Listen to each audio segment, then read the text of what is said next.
Hello, I'm Shilpa Panchmatia, and I'm a results leader and a business growth coach. You're listening to ResultsLeader.fm. Being a thought leader is easy. Getting results is hard. This show is for the results leader who lives and dies by their results. Here is your host and Chief Results Leader, Jonathan Rivera. Yes, y'all. You know what time it is. It's time for another ResultsLeader.fm. Welcome back to another show, and we have got an amazing guest for you today. She is a serial entrepreneur. She has built, scaled, and sold multiple businesses. She's a fan of Tim Ferriss and the 4-Hour Workweek, one of my favorite books. And she believes that you can have a great life and an amazing business. You can have it all. Today, I have Shilpa Panchmatia. Let's jump in. Shilpa, welcome to the show. How are you today? I'm doing fabulous, Jonathan. Thank you for having me. I am stoked to have you here, and we're going to jump right into the questions. And I'm going to make this easy for you. What book or books have you given most as a gift? Oh, that's an interesting one. I've always loved Tim Ferriss's 4-Hour Week because it's a revolutionary in the way that you think and live your life and work. The 4-Hour Workweek. I've heard that so many times. How did you hear about that book? I was looking for a better way to live life, and it jumped out at me in the days when people were revolutionizing the way that we worked, no bad lifestyle. And it was novice because you had a situation where you worked all the hours that God sent, and there was no such thing as working from your desktop in a remote island in the Caribbean. And Tim came up with this novel idea, and of course, outsourcing, which has been the biggest phenomenon that's happened this decade. So it really struck out to me. I picked it up and I couldn't put it down, and I implemented so much of that in my own business. I have to ask, because I have my own memory of this book and I know what stood out to me. What was the one thing that really hooked you out of all the different ideas he shared in that book?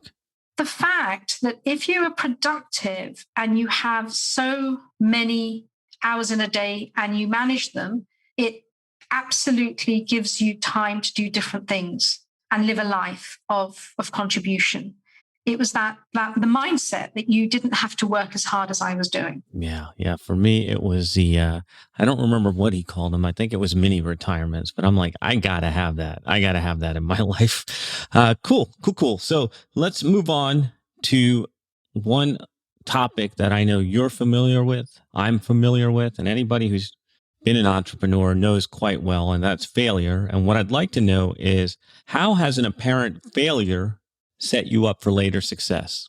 Yeah, it took me a long time to actually appreciate that failure is a big thing in life and something that you just need to manage.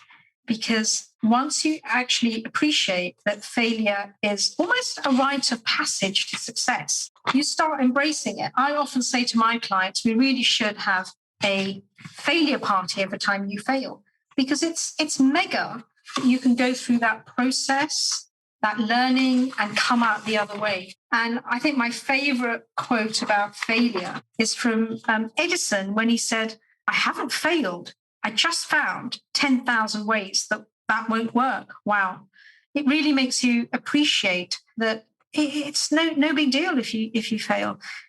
Give yourself permission to fail, and then you give yourself permission to excel. Now, you've given me a big, broad picture. I want a specific time. Can you share one with me, a story with our listeners of one failure that you turned into a success? So I have many failures, and I've only just started embracing them.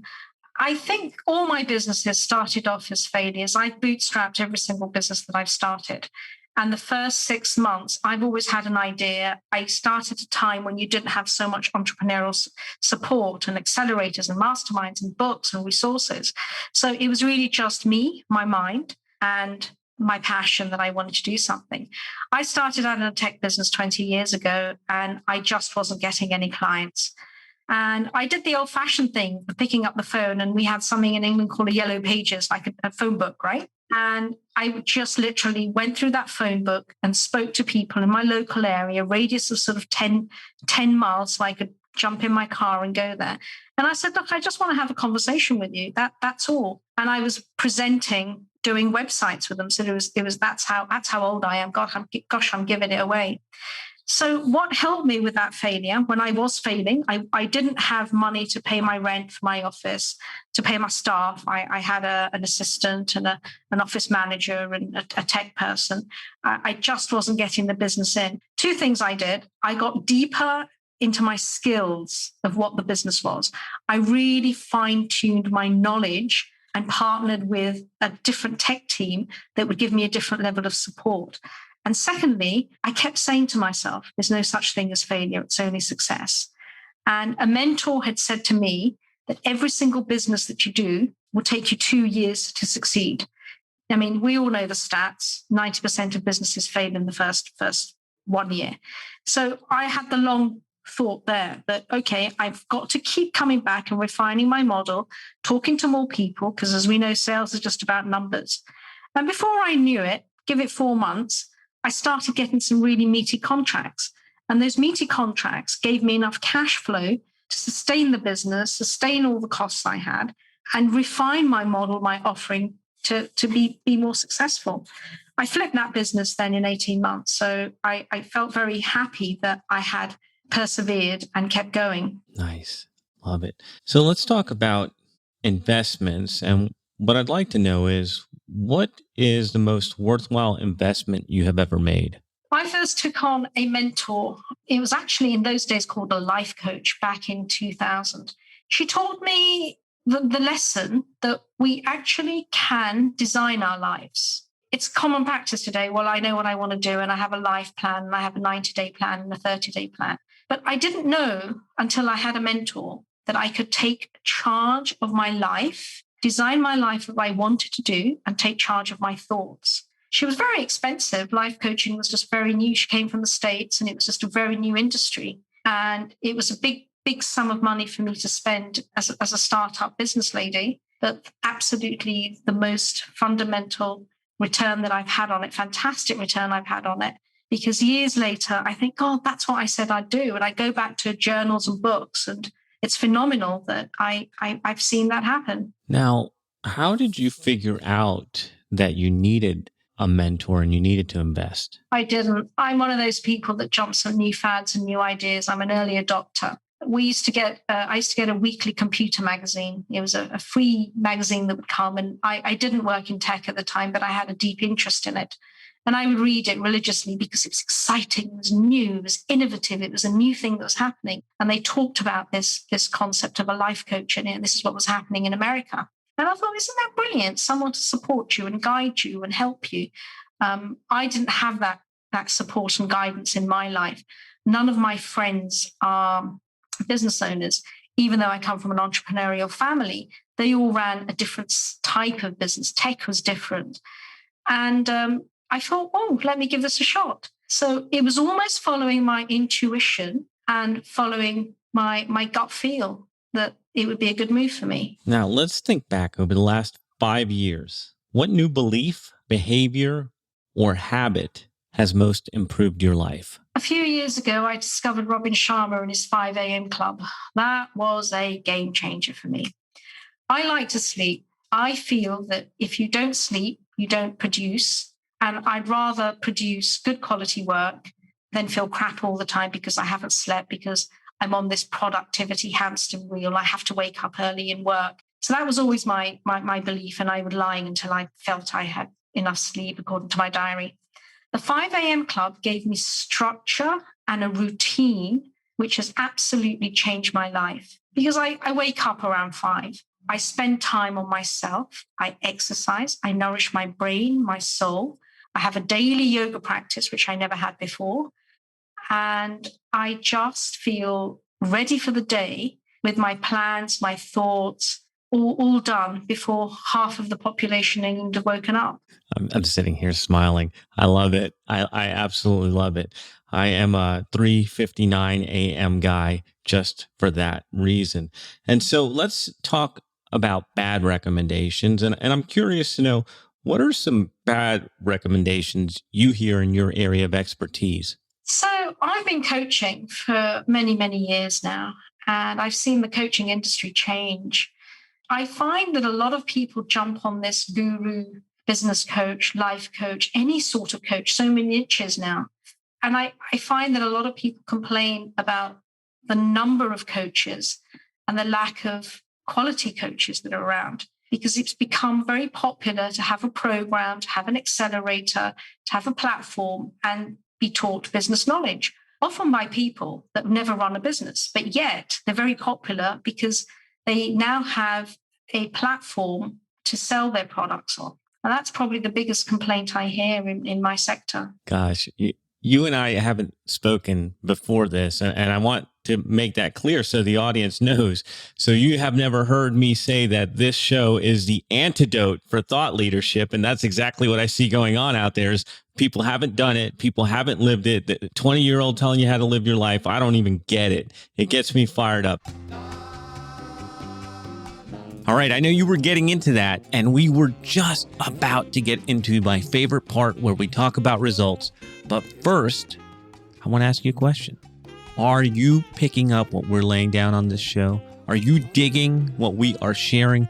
If you are, why not make yourself a hero today and share this with somebody who can use it? Put this out on your social media channels, #ResultsLeaderFM.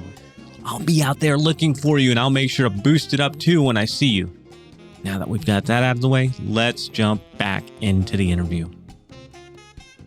So let's talk about results, Shilpa. And I want to know, why do results matter? Results make the world go round, because it's results and success and whatever that means to you and your business that actually is the litmus test. That's right. When the rubber meets the road. So let's think back again. Let's do the little thinking back exercise.